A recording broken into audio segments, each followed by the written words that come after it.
Hi everyone, welcome back to Network Guru channel. Today I will tell you what documents are needed to check the source of funds in Revolut if you receive income from employment and freelancing. What to the end to avoid any mistakes. Let's get started. Employment and freelance income.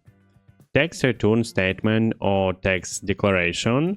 Recent physicals or pension slips issued within the last 12 months. Bank transfer confirming the receipt of income, clearly showing the employer's name in the sender or description field. Letter from employer confirming salary. Work contract dated and signed by employer and employer, stating the duration of employment, the salary and or additional benefits.